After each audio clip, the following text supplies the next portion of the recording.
石小姐，请上车吧。哇，这么高档的车啊！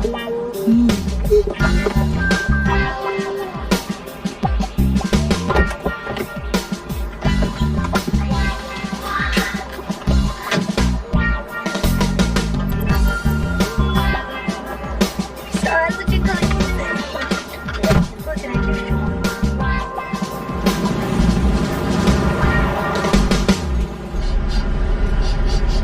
什么味儿啊？这么香，这皮子还带香味儿的，真高档。现在专车都这么高档了，怪不得他天天想着叫车，还故意弄地铁卡。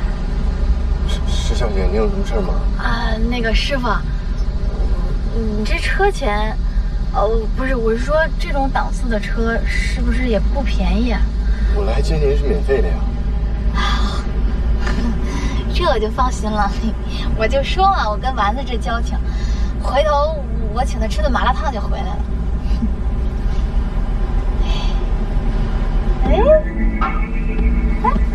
师傅，你是不是走错路了？咱们去出版社就前面过2条街就是了。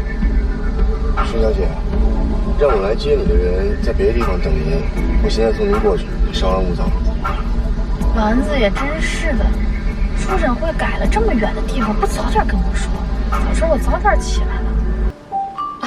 黄总编，石小念，很快，立马，马上就到了。喝咖啡吗？我去买。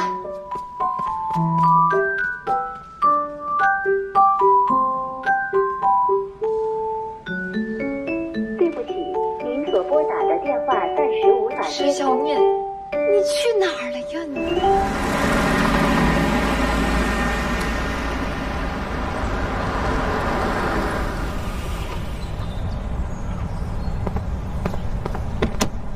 石小姐，请下车吧。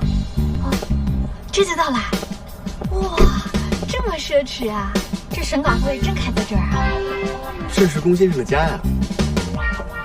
哎，肖老板，人带到了。是漫画界大师级的评审龚老师。哎，等等，他上个月不是中风了吗？这么快就复出了，还来当评审？你还叫他小老板？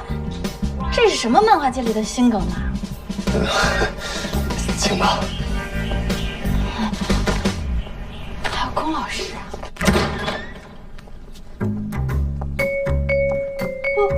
哎，不用了，这边请。这好大呀！哎，这里能有多大呀3000多平吧。3000多平啊！哎，这么大房子他几个人住啊？龚先生一个人住。一个人，不怕迷路吗？能找到自己房间吗？前面就是龚先生书房了，他在里面等你。哎，一个人啊？丸子不说一堆评审吗？这我就不清楚了，反正今天请您过来的是恩义科技的副总裁龚先生。恩义科技总裁？哎，你们搞错了，我是来参加审稿会的。什么龚先生啊？你们这是搞错了，搞错了！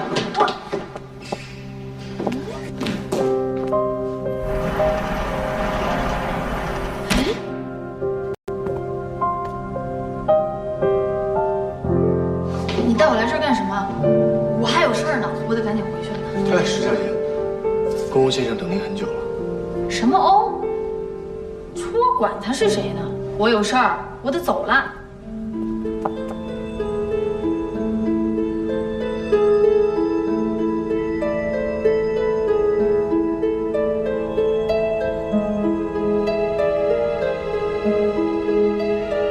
终于见面了，石小念。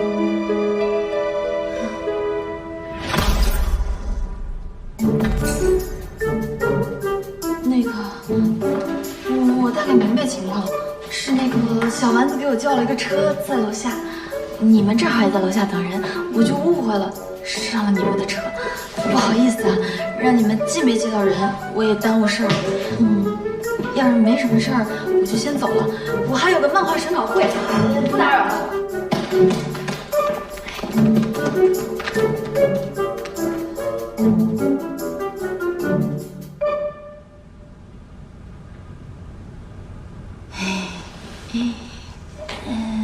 我真的要先走了，我们有缘千里来相会，你要不然派个车，或者你开车送我去出版社，行吗？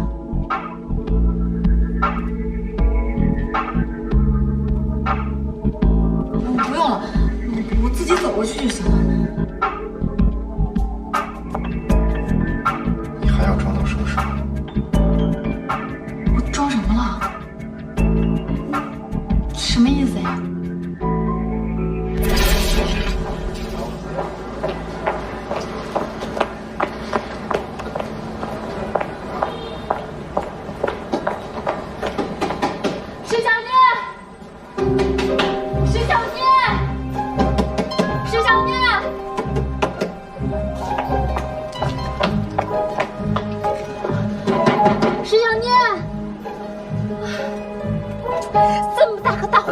去哪儿了呢？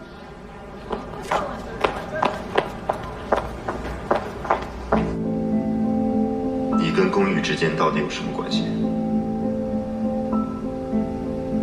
我再问一遍，你跟宫羽之间到底有什么关系？你最好一字不落的告诉我。在我这儿，你休想瞒出任何事。你说的是什么宫羽？我一点都不认识他。跟他有什么关系啊？是什么意思啊？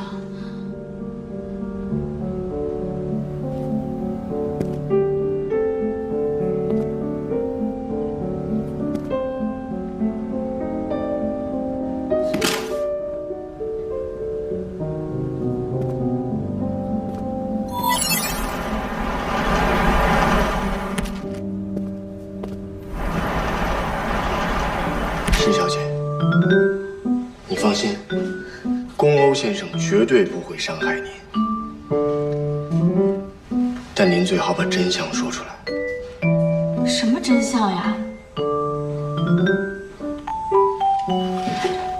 哎，不是，你别走啊！你什么情况？你回来！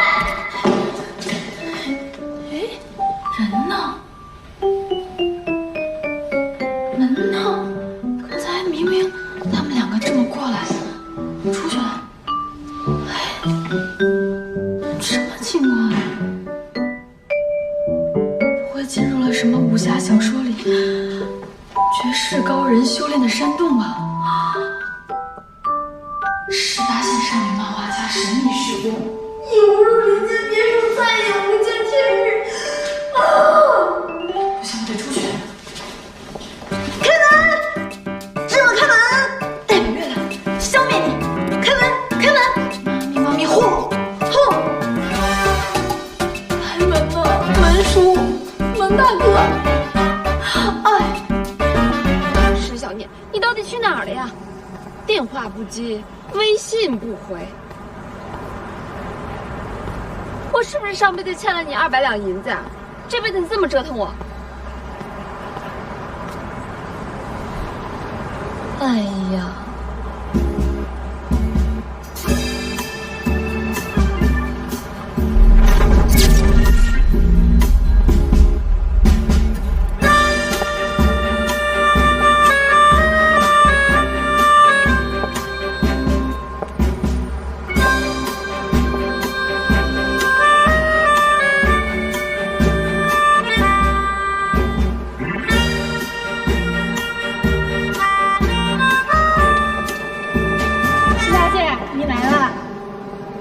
千初在吗？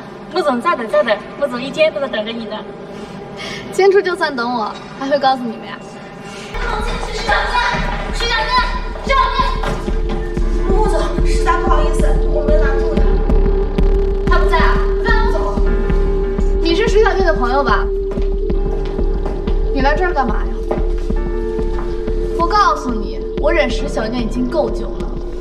我什么都可以包容，但请他不要再来打扰千初了，好吗？你还好意思说包容？说话讲不讲良心啊？明明就是你呢！不好意思，我马上把他拉出去。别拉我！你走吧。怎么了？又生气了？我不是生气，是我那个姐姐，有时候真不知道该拿她怎么办。好啦，一切都会好的。嗯。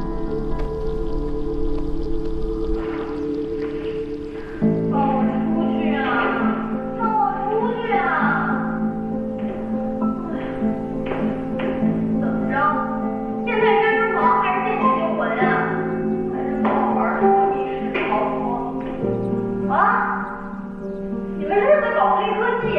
我告诉你，那个自己杀人了的。石小姐，我劝你还是好好想想，怎么跟我解释一下你和公寓之间的关系。你放心，我不会对你的生命安全产生威胁，我只想听到真相。你能听到我吗，顾先生？我就是一个默默无闻的小漫画家，没名气，没粉丝，什么都不是，特别穷，放在人群里根本找不着我的那种。你找错人了，我根本不认识你说的那个什么公寓。我第一次听说这么奇怪的名字。石小姐，我们不是无凭无据就把你找过来的。我劝你现在稳定一下情绪，调整一下思路，尤其是2个月前你那段时间的经历，我需要你一五一十的说给我听。2个月前，我哪能想起来呀？我想100年也想不起来。希望这段视频可以帮你找回些许的记忆。视频3月20号夜间9点30分左右，苏江市江口路某一路段发生一起严重的交通事故，一辆黑色 SUV 因遇天路滑刹车失灵，冲出高速护栏翻滚下山，司机已经抢救无效后死亡。那么据悉，死者为恩义科技的总裁龚玉，目前当地的交管部门已经介入调查和事后处理，相关事故原因还在进一步调查当中。车祸，这跟我有什么关系啊？我根本不认识这视频里的人。我不认识这个公寓，更跟车祸八竿子打不着。石小姐，无谓的狡辩是没有用的。公寓是我的哥哥，这起车祸存在很多疑点，我希望你能够慢慢的说给我听。啊，对不起啊，对不起，我不知道这是你哥哥。只要你能够拿出当时你不在场的证据，你随时可以离开。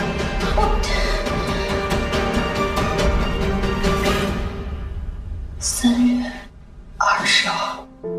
爸妈，为什么锁我在房间里呀？千主眼睛拆纱布，我得去陪他呀。开门呐！开门啊！听见了吗？爸，开门呐，爸！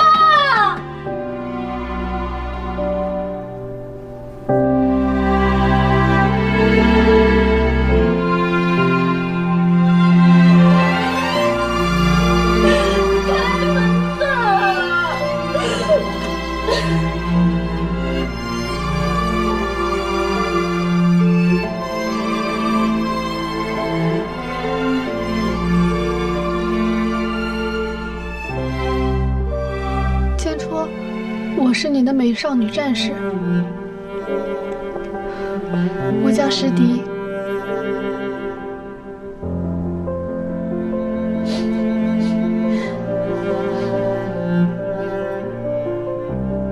你为什么要这样？明明陪他的那个人是我，你真贱猪手术刚恢复，记忆不清楚，你就骗他那个人是你，你怎么能这样做呢？你不就想要个理由吗？好啊，我告诉你，我也喜欢千初，我对他的喜欢不比你少。你是比我先出现在他面前，但是感情的事情不是说先来后到的。你能为千初做的，我也可以，我能做的比你更多。你怎么能这么忍心呢？妈从小就多关心你，说你生下来没了妈，要多关心。有没有想过我呀？我才是他亲生的。至于穆千初，那就算你自己倒霉啊！你欠我那么多，用穆千初来还。石小姐，我想起来了，3月20号那天，我被关在家里，哪儿也没去。证据呢？你这人怎么这么顽固啊！我都说了，跟这事没关系，别再逼我，我还有重要的事儿。你把那么多关钱放在我身上有什么意义啊？但这件事情我一定要查个水落石出。造什么孽呀！好好的出审会的时候，遇到你这么一个大魔头，这瞧吧，我小兰的心里是不是特别着急？清楚，这那玩意儿。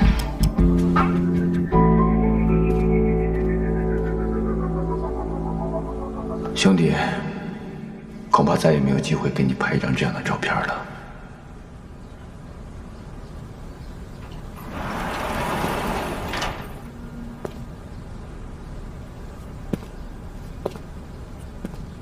新的手机安全测试系统怎么样？还可以。什么叫还可以？100%无漏洞和80%都叫还可以。我需要的是一个精确的数字。小欧现在这个状况，我希望你能够体谅一下我。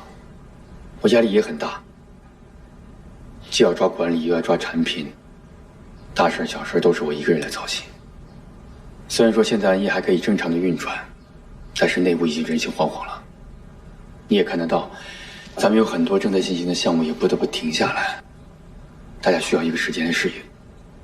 我明白，现在是恩义最艰难的时刻，但是不管怎样，我们对产品的要求是一致的。不管我哥在与不在，这个口绝不能松，不然很快恩义就会被市场淘汰掉。当然，小欧，你我你哥，咱们三个创业这么多年，这些道理我当然都懂。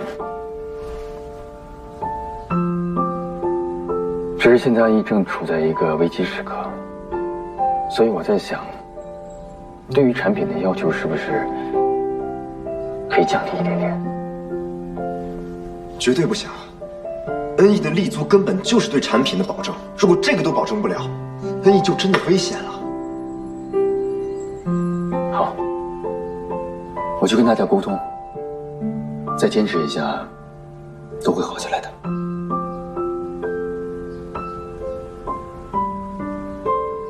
这样，那我先走了，有什么事情随时给我打电话。注意身体。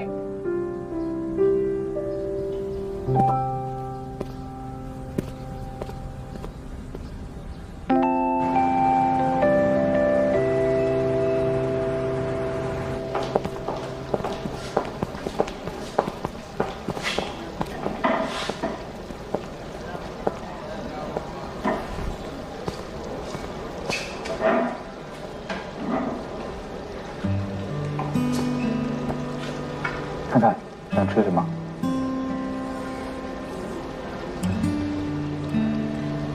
要不然，还是老样子。好啊。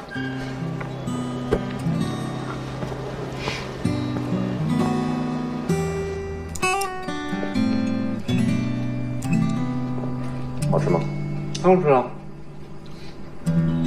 石小念呢？他现在情况怎么样？打算说点有用的吗？石小姐就是一直在房间里转悠，也出不来。其实她也挺可怜的，什么都不知道就被弄过来了。先把她请下来吃饭吧，有什么事，吃完了饭再说。那我赶紧去看一眼。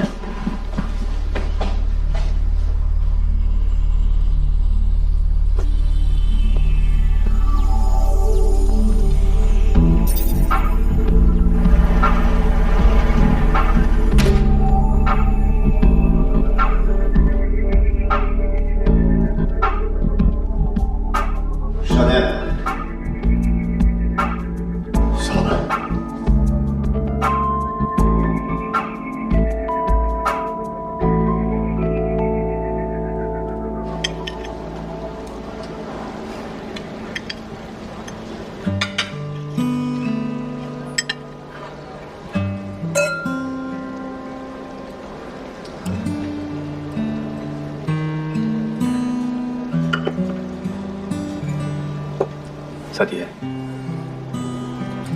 其实我今天是有话想跟你说。干嘛？跟我来。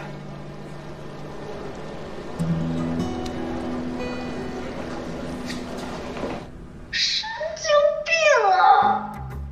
监视我，我必须得出去。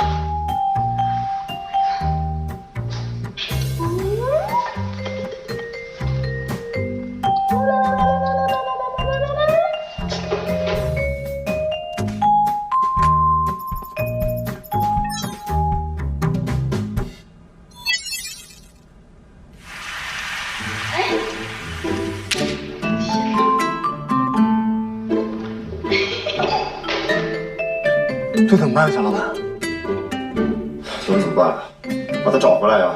怕一个女孩子家大晚上跑去山里，万一出麻烦怎么办了？快找人去！哎。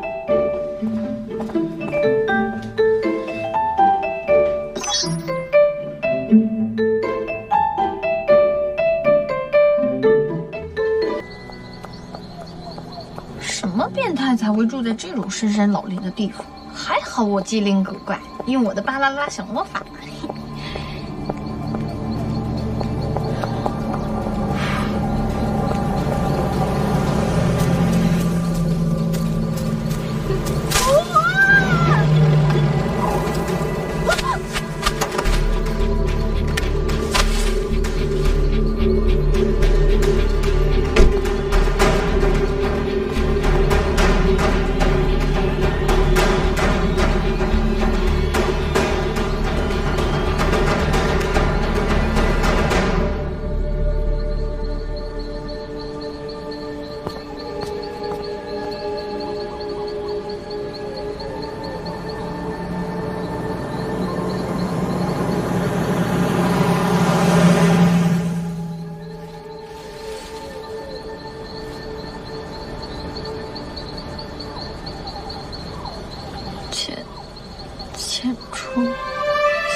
向我求婚的，我还会陪你去看日出。所有小时候我们看过的景色，我们再去看一遍。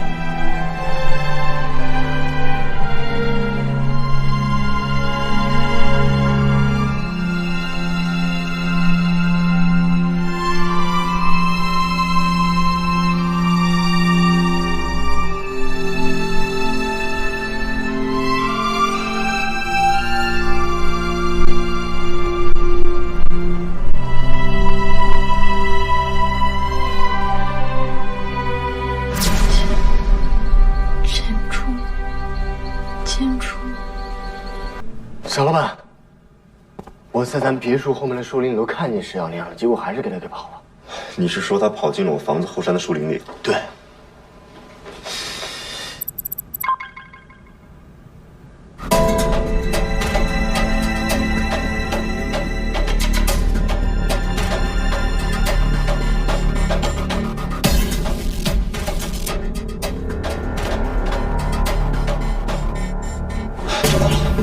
赶快联系医疗团队过来救援，一定要救醒他！我这就联系。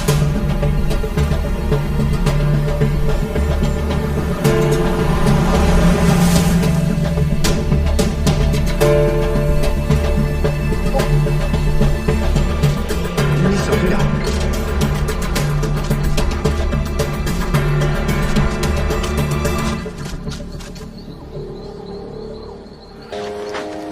石小姐。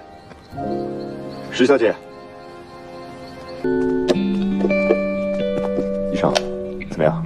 刚检查过了，没什么大事，就是有点脱水，四肢啊有些软组织挫伤，头部也检查了，没什么大碍，休息2天就好了。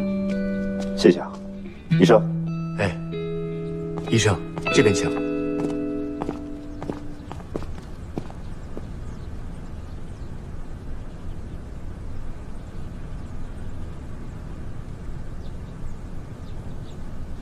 石小姐，你没事吧？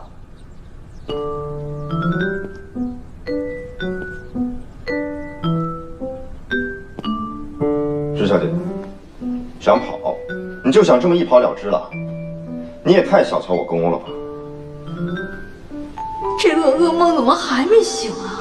大魔头到底什么时候才消失啊？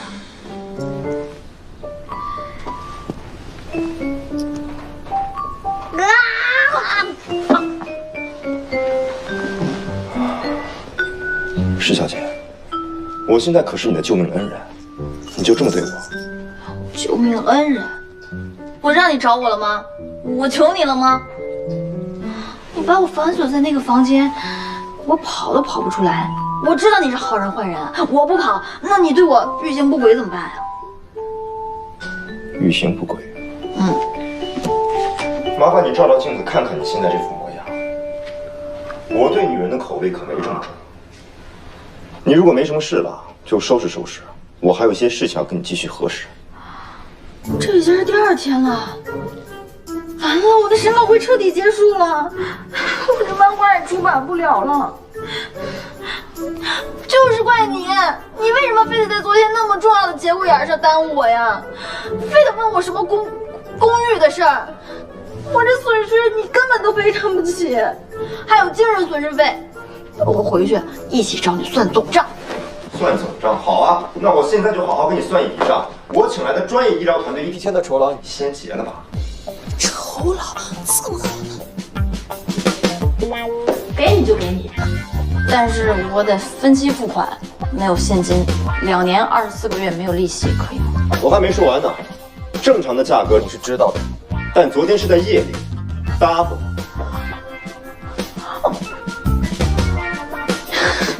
我上哪儿给你弄这么多钱呢？反正没有工作了。而且你干嘛找我呀？我在山林里待着睡一宿挺好的，是你自己来找的。该说的我都说清楚了，不该说的我也什么都不知道。我现在应该回家了。石小姐，其实从打1开始我就没想把你怎么样，只要你如实的告诉我3月20号那天从凌晨到夜里你去干什么，见了什么人，你随时可以离开。3月20号，3月20号那天，我就待在自己家里，待在房间里1天，哪儿也没去。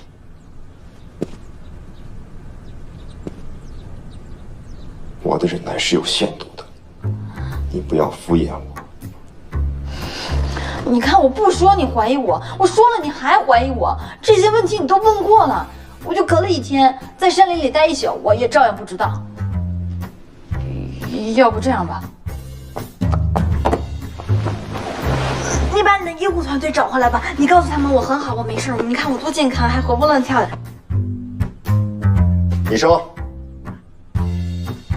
送客。送客？放我走了？啊，不会这么快就放我出来了吧？我是不是在做梦啊？没事，不是做梦就好。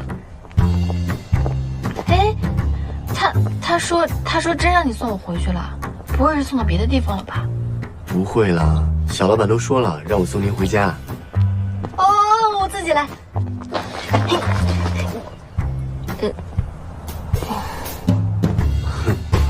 心急吃不了热豆腐。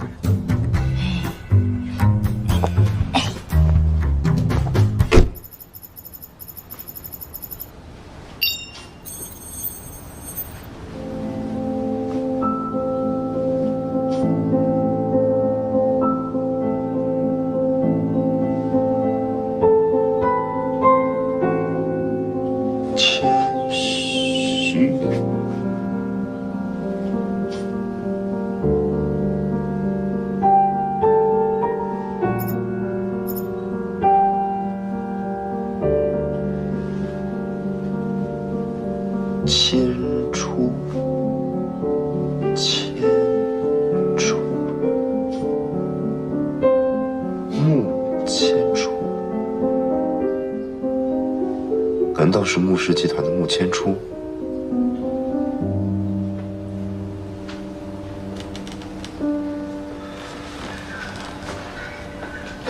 哦，总算出来了。施小姐，我们这次请您来嘛，确实很冒失。这阴差阳错呢，差点把您置于危险的处境。哦，除了错过初审会有点可惜，其他的倒还好了。还有你们那公，那太暴烈了。他哥哥公寓是不是也跟他一个脾气啊？哎，您可千万别这么说啊，施小姐。我们大老板人非常好的，对我们这些属下特别照顾。他们俩兄弟感情很深。大老板出事之后，这小老板就一直走不出来了。你想啊，这早上还好端端出门的一人，到第二天就阴阳两隔了。这件事对小老板打击特别大，再加上他这人吧，平时就有点情绪化，所以才会做出一些出格的举动。没关系，就是我始终没弄清楚的是，为什么宫欧总觉得我跟他哥哥有什么关系？我完全都不认识他呀。这怎么说呢？我们肯定是掌握了一些证据，但不太方便告诉你。证据？什么证据啊？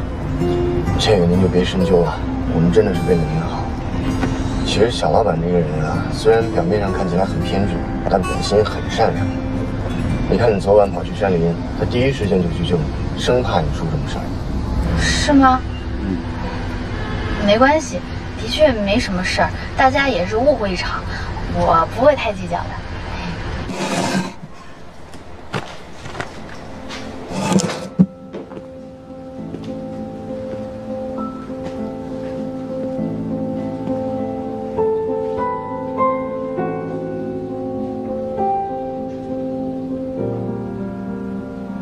哥哥，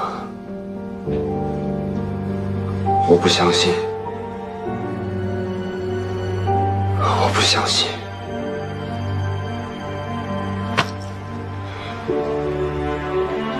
我一定会找出事实的真相的。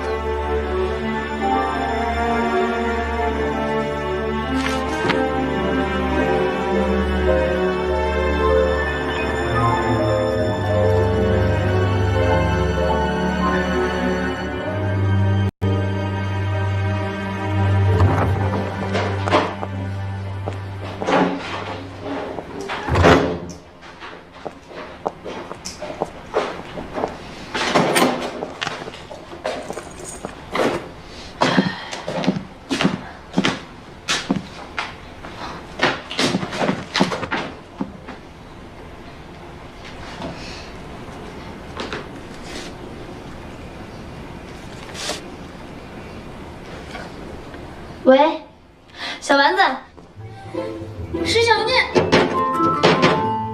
你去哪儿了你？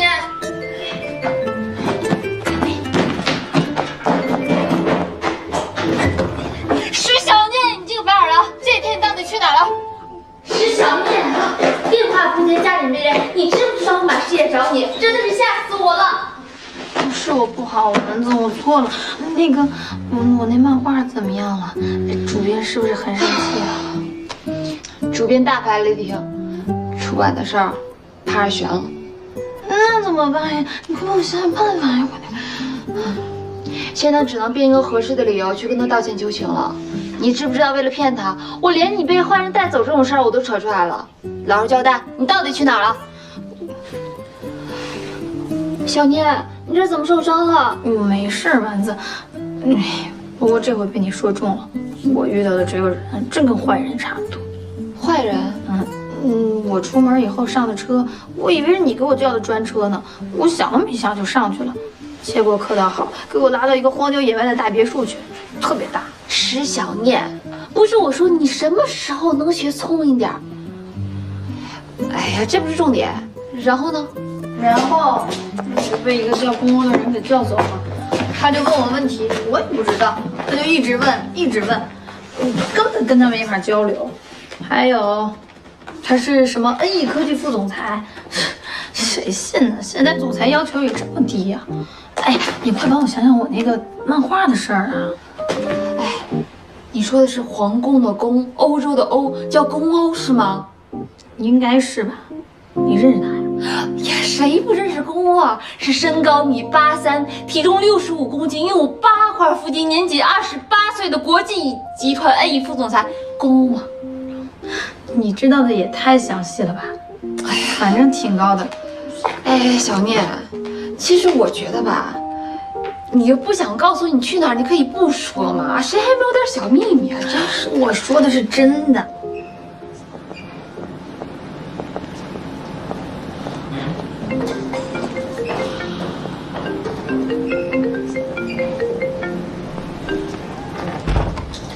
喂，千初啊。小迪啊，我们去日吉岛订婚，可以吗？原来你是要带我去日吉岛度假，是为了要给我订婚惊喜啊？怎么样，在那儿订婚好不好？可以啊，但是日籍岛那么热门，现在办典礼，预定恐怕来不及了吧？我跟他们预定部的人谈过了，给他讲了我们的故事，他很感动，已经同意把那天让给我们做订婚典礼了。这样啊，太好了。怎么了？怎么听起来好像不太高兴啊？没有，我怎么会不开心呢？日籍岛是我最喜欢的地方，只是没想到你还记得。怎么会忘呢？我答应过你，要带你看最美的日出。我记得你当时跟我说过。我很高兴，谢谢你啊。我要去试镜了，有什么事情结束之后再聊吧。好，那先这样，那你试镜加油。日籍岛，日籍岛，都是他最喜欢的地方。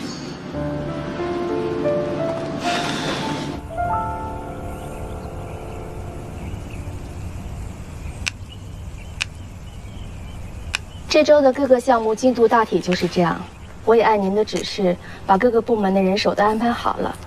您看，您这边还有什么意见，我随时做出调整。不错不错，调停得当啊！这几年确实是历练得不错呀。爸，哎，也是您教导有方。我教导有方。哎，那老爸今天就教教你喝茶。好嘞，慢点。哎，来坐。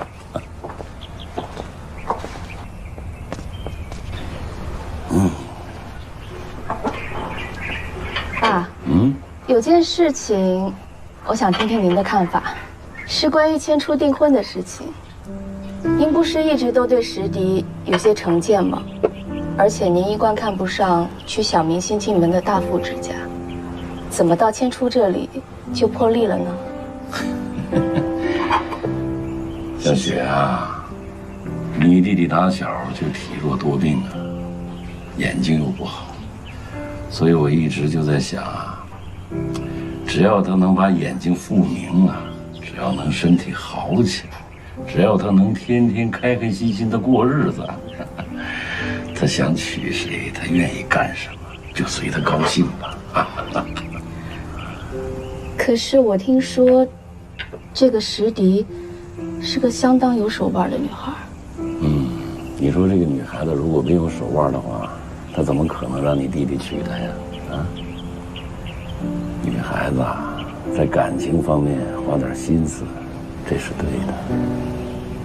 小雪啊，你放心，有爸爸在，她翻不出什么花样来。适当的给点甜头，就让她踏踏实实的照顾你弟弟。只要能让你弟弟开开心心的啊，那咱们一家人不就都开心了吗？好，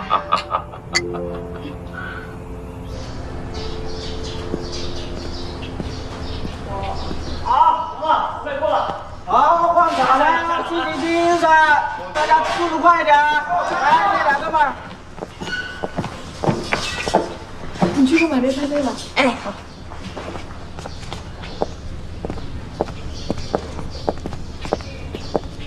哎，你们刚才看到了吗？石迪现在呀也开始嘚瑟了。就是，刚刚还吼我。对呀，他以前在片场啊都不敢大声说话的，现在也敢使唤别人了。你看，哎，这跟富二代订婚的消息一出来，马上翻身了。女艺人呢，就算跟富二代谈了恋爱啊，也未必能结婚；结了婚呢，也未必能长久。哎，这件可以，好。顶多呢就是给人家冲冲花瓶，当当门面的。外面有人说他们家姐俩不和，真的，他姐不是他妈亲生的，他俩同父异母。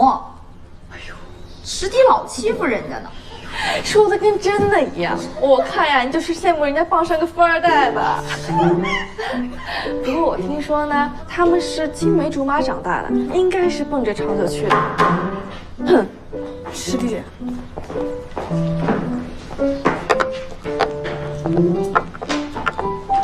石迪姐，什么时候需要补妆，随时叫我啊。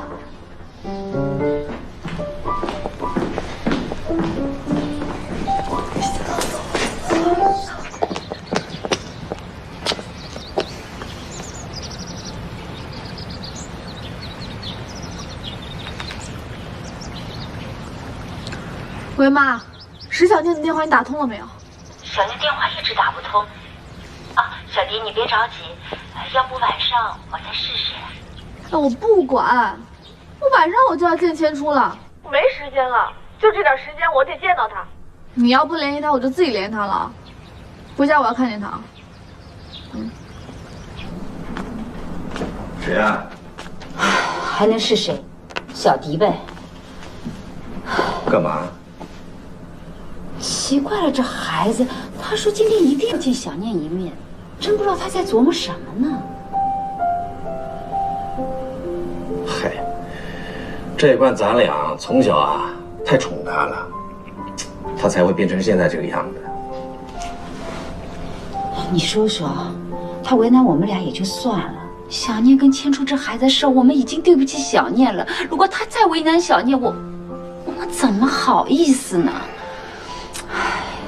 我这当妈的，也不能让姐妹俩永远不见面啊！想到这些，我这心里就难过。哎呦，好了好了，放心吧，咱们的孩子都是好孩子啊，肯定没别的事。这样吧，一会儿我打电话给小念，没准两个孩子在一起还能好好聊聊呢。啊。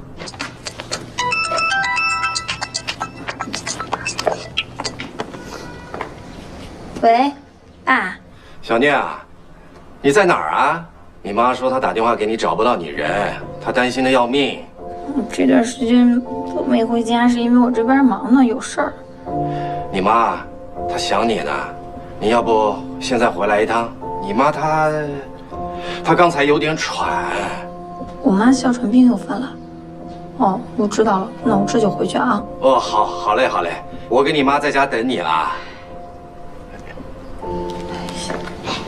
小念，谁呀？我爸，他说我这么长时间没回家，我妈哮喘又犯了，让我赶紧回家一趟。他说有事儿当面跟我说。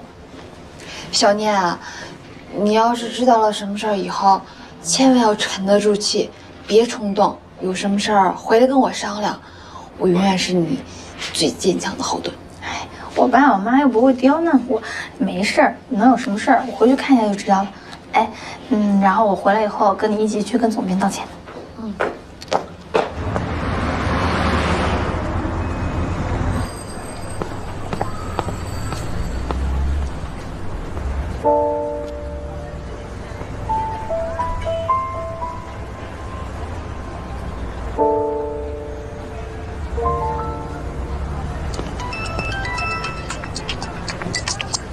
喂，妈。小念啊，妈饭都做好了，你什么时候到啊？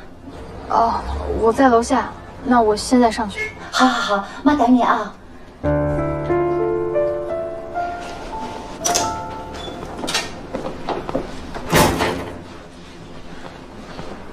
爸。孩子他妈小念回来了。小念，你回来了，太好了，我跟你下饺子去。哎妈，别忙活了，我听说您哮喘病犯了，我特意回来看看您。啊，那个，我哮喘好多了，只是妈想见见你。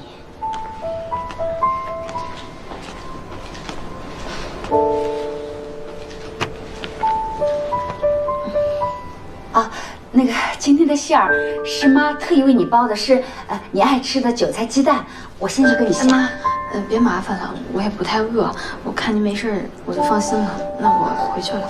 哎呀，你说你这孩子什么麻烦不麻烦的，到家了怎么能不吃饭呢？我就说嘛，只有石小念才是你们那个宝贝女儿，这饭特地给她做的。啊，小念，快坐，啊，这就给你去下啊，去坐啊。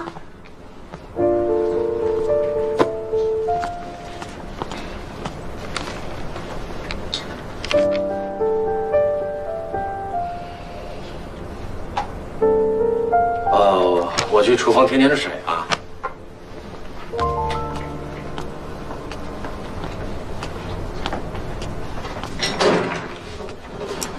哎，你干嘛进来呀？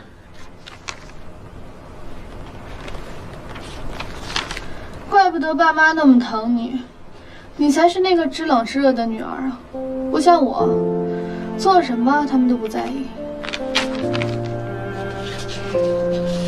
爸妈对我们是一样的，他们也很在意你。得了，不用跟我说，我不在乎。妈没跟你说吧？今天是我叫你回来的。我知道你对千珠还抱有幻想，我就是想告诉你，别做梦了，你没有机会的。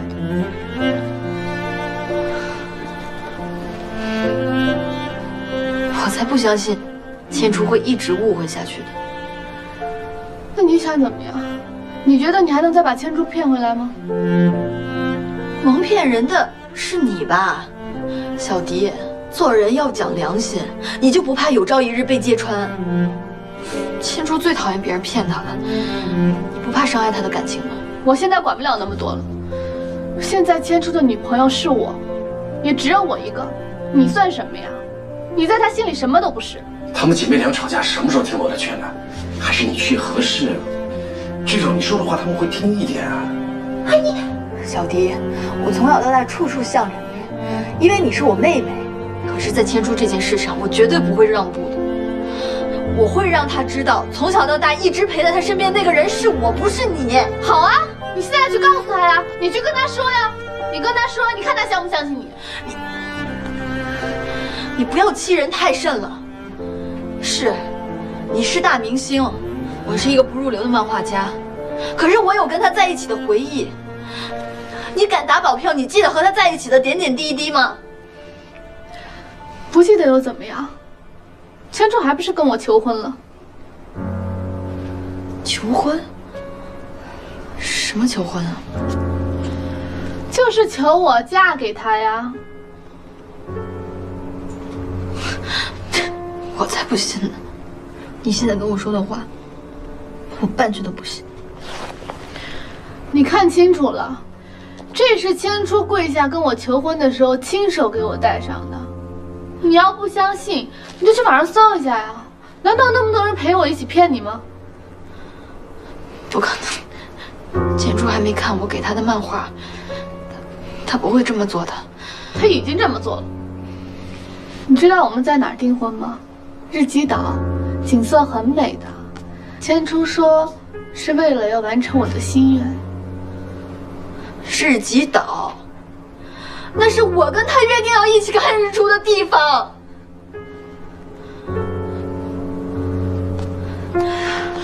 好了，你们姐妹俩难得见面，就不要再争吵了，好吗？好好说啊！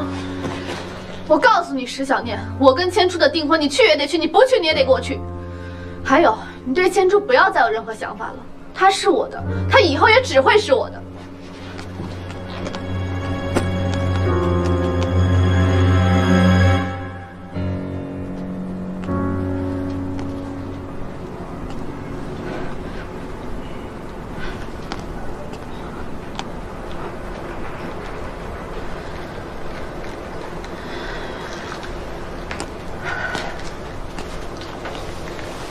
小念啊，小迪就这么任性，你千万别往心里去啊。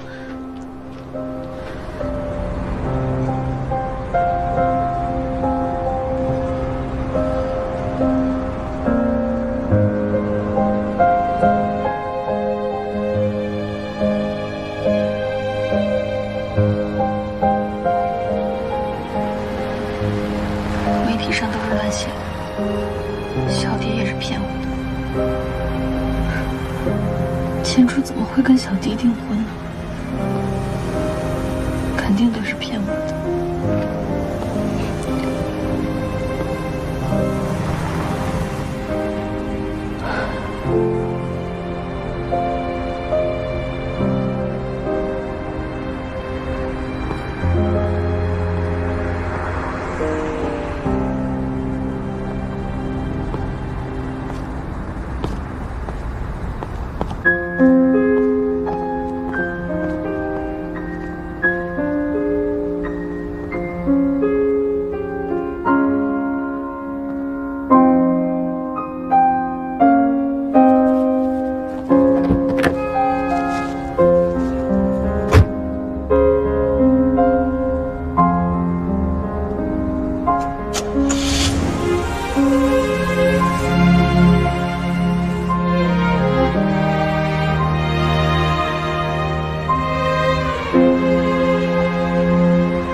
千初，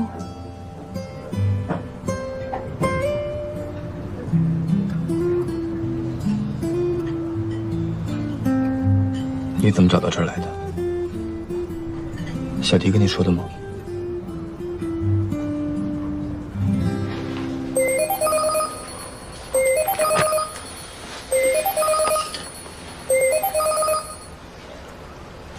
说。哎，小老板，我一直跟着呢。石小姐回去之后啊，先是见了自己的责编孙洁平，然后回庇护社区见了父母。有什么有价值的线索？我查到了石小姐提到的穆千初，昨天晚上刚刚跟女演员石迪求婚成功，而这个石迪啊，是石小姐同父异母的妹妹。相传石迪是因为一直陪伴在失明时期的穆千初身边，所以两个人日久生情。石迪和穆千初，哼，有意思了。石小念现在在哪？啊，石小姐从庇护社区出来之后，这个情绪一直不大对劲，现在在城西小吃街的日料店里呢。她倒挺优秀。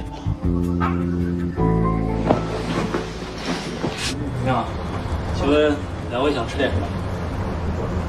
一份烤鸡皮。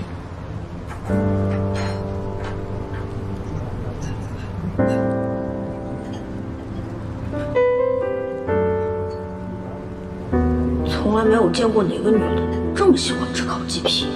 烤鸡皮怎么了？烤鸡皮很香啊。我可以的。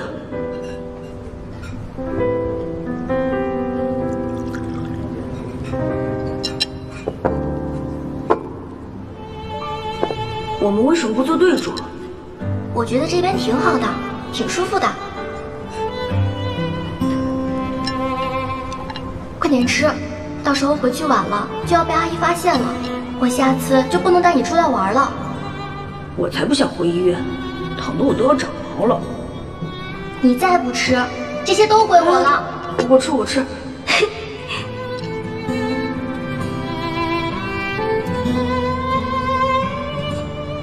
你们姐妹俩的口味还真像。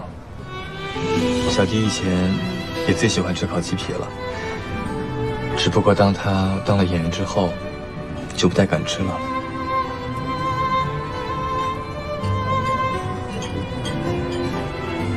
我们要订婚的事，小迪有跟你说吗？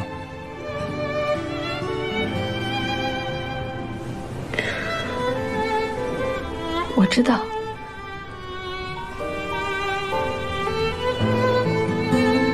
其实小迪这个人，他也是嘴硬心软，虽然表面上看起来不饶人，但也还是会默默的难过。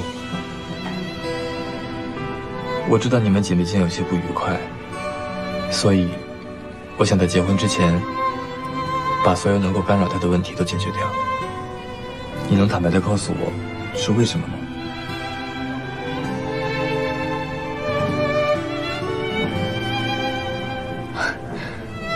我们姐妹之间没什么不愉快的，只不过就是姐妹间打打闹闹吧。好，谢谢。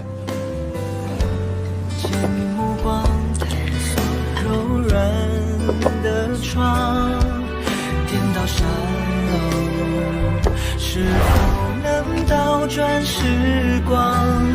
你拒绝牵手的邮件，装着送你的全世界。我们要订婚的事，小弟有跟你说吗？要收就收全部，可是烟太潦草，领悟太仓促。那一段路，我们颠倒无数，这一场姻缘孤单不辜负。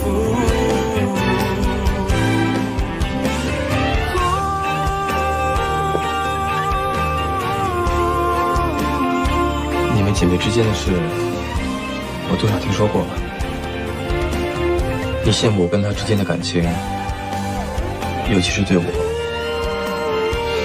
抱有好感，这个我也不是不能理解。师弟，对你来说是不是很重要？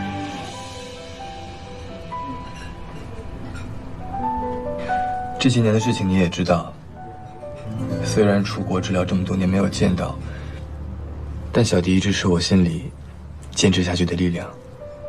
他是无法被任何人取代的。所以，如果真的是因为我，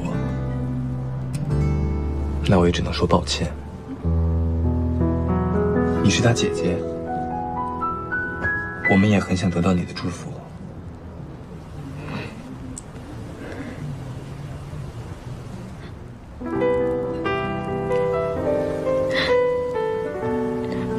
我没法祝福你，我先出去一下。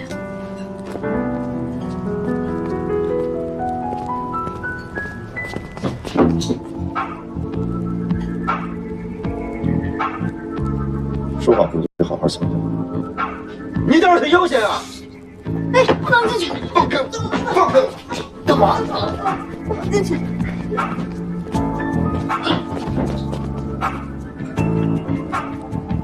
文艺科技的公欧，唉，看来是小弟想多了。放手！你和穆千初是什么关系？要你管。所以就是你接近穆千初不成功，就开始转移目标，勾引公寓了，是吗？你胡说八道什么呀？我根本没有勾引公寓。那你勾引穆千初是为了什么？钱？继承权？我都说过了，我根本没有勾引千初，请你不要恶意揣测我好不好？你既然不说，那就是默认了。你不要用你肮脏的思想带入到我的感情里。那你为何接近你的妹妹的男人不放？你这是什么？是龌龊。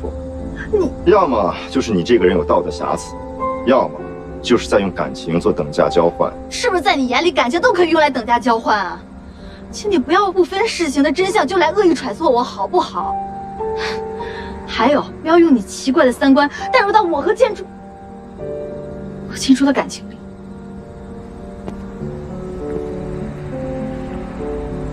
我对你们的感情不感兴趣，我只想知道你接近公寓的目的是想交换什么，我只想知道事情的真相。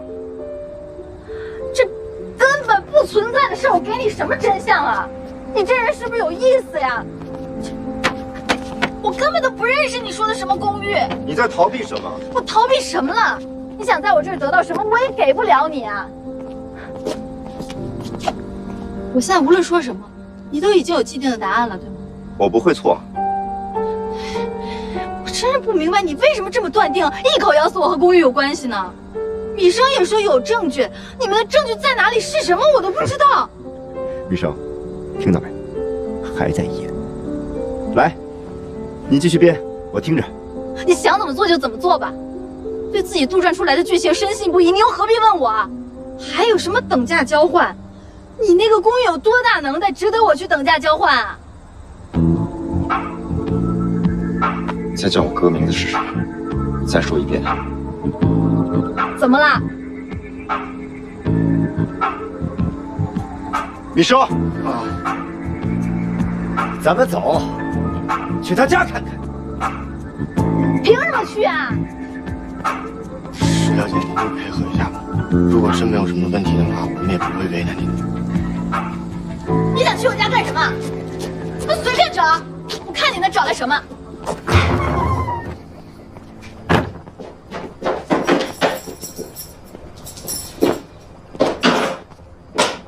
米生，去把他的相册、日记都给我翻出来，还有个人主页之类的，一个都不要落下。肖老板，这是不是不太好？怎么说人家也是个女孩。随便翻去，我倒是想看看能翻出来什么。我现在很饿，我要吃东西。还站着干嘛？快去啊！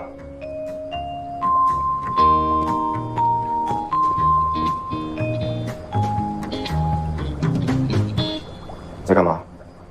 订外卖。我告诉你，我的忍耐是有限度的。我再警告你最后一次。你听不腻，我都说腻了，嘴皮子都磨破了。我不认识公寓，我也证明不了我自己。您慢找。你要是高兴呢，把我这房子拆了都无所谓。哎，你拆了以后顺便把我也给处理了，正好我还赔不起你的赔偿金呢。你放心，没有人会找我的，也担不了官司。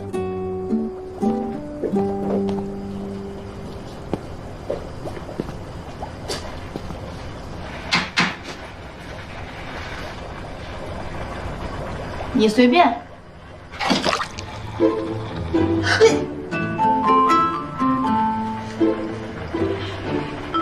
行，起来。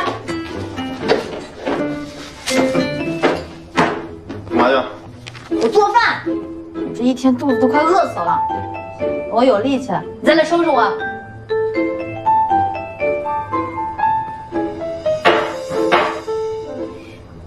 石小姐可真是够倔，敢跟小老板对着干，真硬。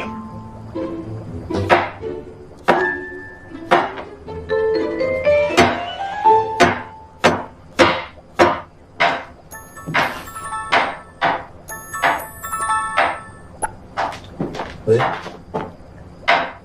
什么？你确定吗？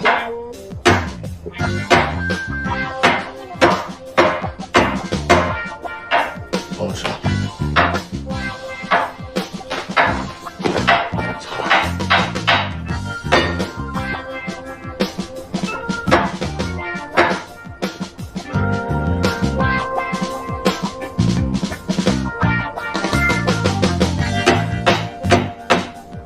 有什么？虽然3月20号石小年在哪确实没有证据证实，但3月21号，他曾经独自一人出现在木柴附近。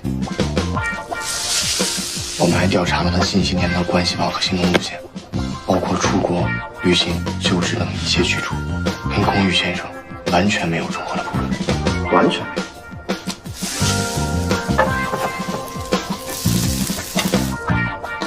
真的不认识龚玉啊？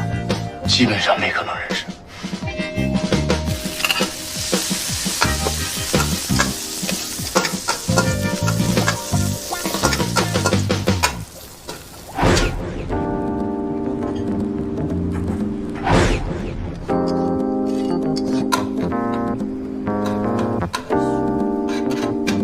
去调查一下那个穆千初，不仅他本人，穆氏集团旗下的所有企业，包括那个未婚妻，都给我深入调查。是。那石小姐呢？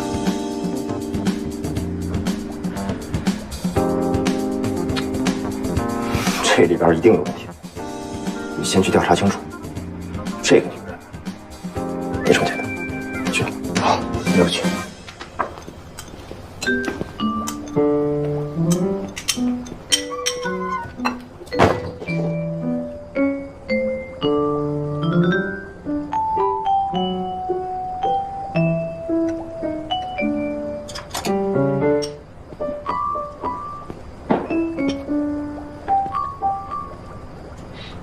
真没出息，被欺负了就只知道哭，真蠢。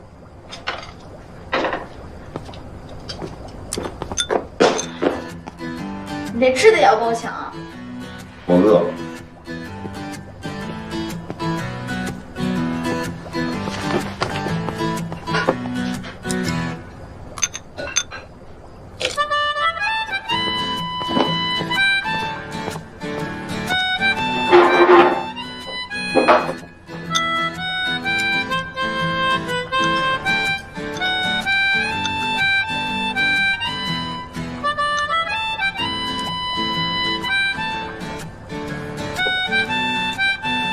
吃饭喽！这是昨天剩下的米饭，外婆觉得扔掉可惜，就用一个鸡蛋重新炒了一下。可是爸爸妈妈说不能吃剩饭剩菜。哎呀，好做梦，赶快管他们！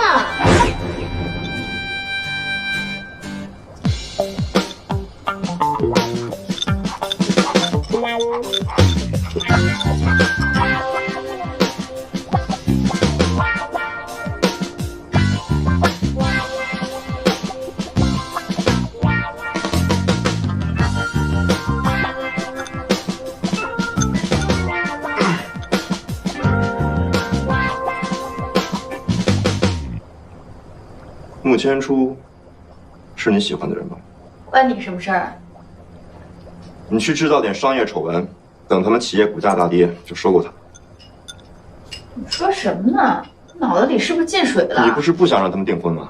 我就不信出了这么大的事儿，他们还有心情订婚。哼，要我说啊，你就是太蠢了，都被欺负成这样，就只会躲在厨房里哭，真的是蠢到家。拿来！干嘛？说我蠢，别吃蠢人的饭呢。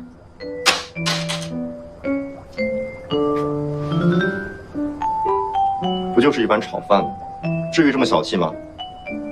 是这碗炒饭贵，还是我花钱救你贵？别忘了，10万元你1分钱都没还我，你冲我喊什么？还钱啊！既然你没有能力还我钱，那就乖乖的把饭给我。不给，不给，不给！拿过来！不给！拿过来！不给！我干嘛？你干嘛呀？你干嘛？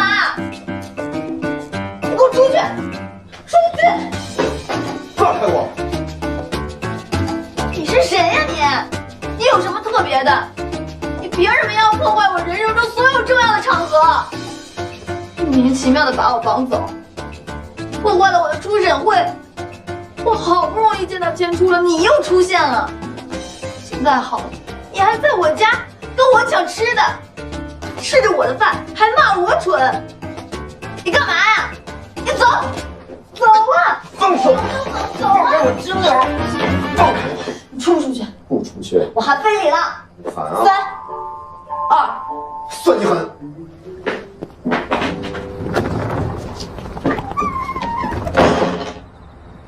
石小姐这脾气啊，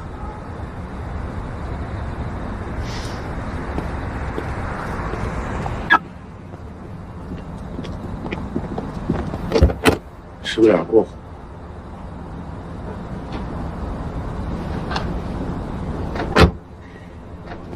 把这个手机给石小念，就说是我赔给他。石小姐正在气头上，如果她不收呢？她不收，你就别回来了。就请你带走我的心，甜的诱人的幻想，孤单疲惫都已融化在你微笑的脸庞，难眠的长夜，令我微微的图画，会不淋湿我们的梦想。你是我的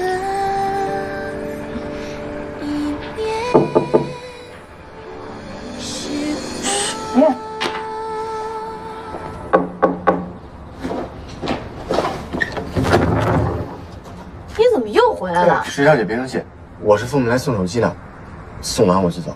这是龚先生给你的，他说弄坏了你的手机，感觉十分愧疚，请您一定要接受他的赔罪。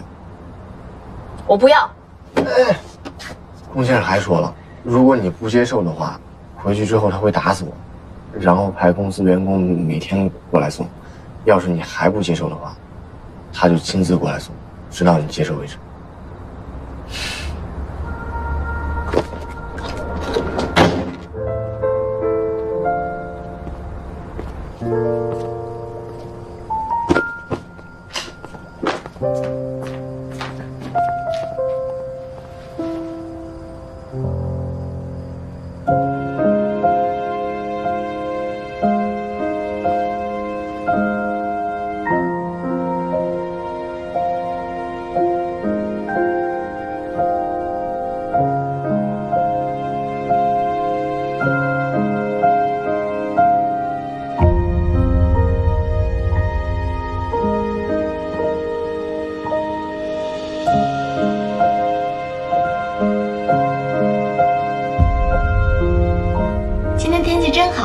是啊，我以前就想，如果我以后眼睛看得到的话，就一定带你来日记岛看日出。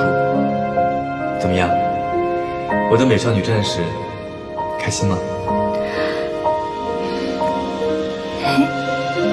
开心，特别开心。等等，拍张照留作纪念。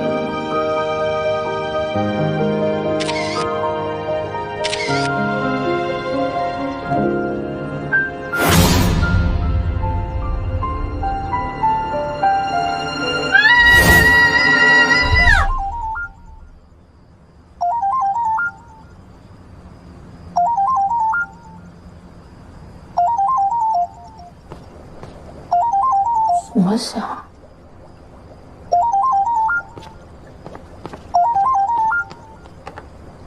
哎，是不是这个？什么声音啊？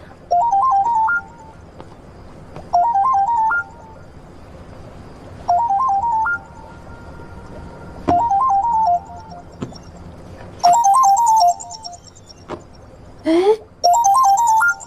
明明没放手机卡呀。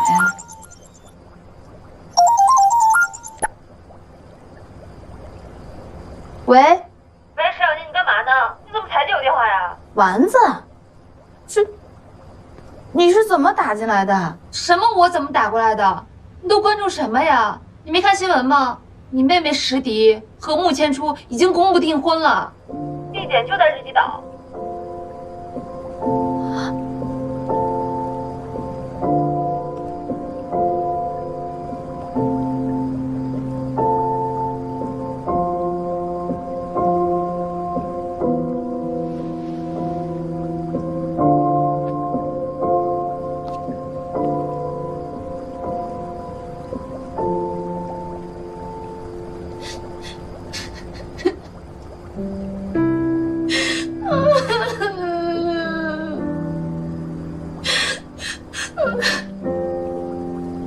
怎么会是真的呢？